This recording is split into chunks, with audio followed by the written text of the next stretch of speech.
Ça a déjà troublé beaucoup son arrière-petite-fille, Blandine Olivier de Prévost, que j'ai bien connue dans les années 70, qui m'avait déjà signalé cette ressemblance. J'étais très lié avec elle. On a créé ensemble l'association française Franz Liszt dans les années 72. J'ai même son piano ici, qui est un piano magnifique, qu'il a signé, ce qui est une chose extrêmement rare.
Oui, c'est ici une des pièces où j'aime le plus être, où je suis souvent pour travailler du reste.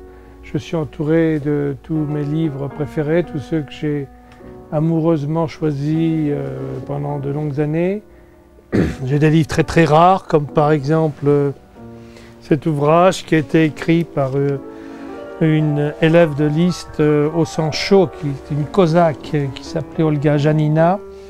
Et la relation avec Liszt s'est mal terminée. Elle a écrit un livre vengeur pour dénoncer cette relation avec son maître. Liszt, bien sûr, n'a pas répondu et elle a fait le livre elle-même pour la réponse.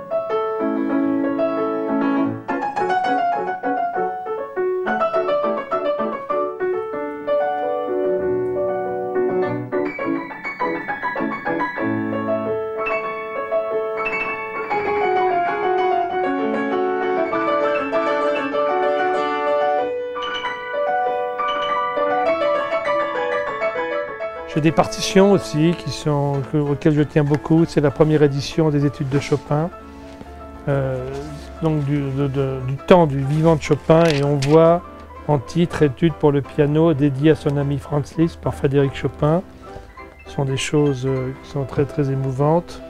J'ai une partition de Liszt qui est signée par lui également en hommage de l'auteur. Ce sont les réminiscences de la Juive.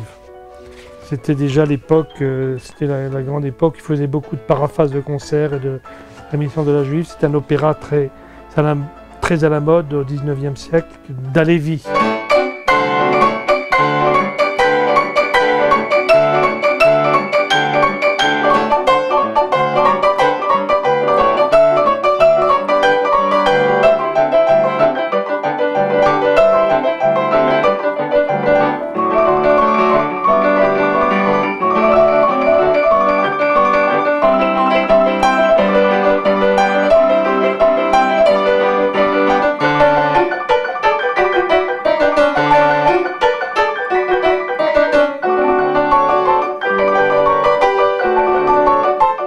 Il est semblable à celui que possédait Maurice Ravel, c'est de la même famille, est rare.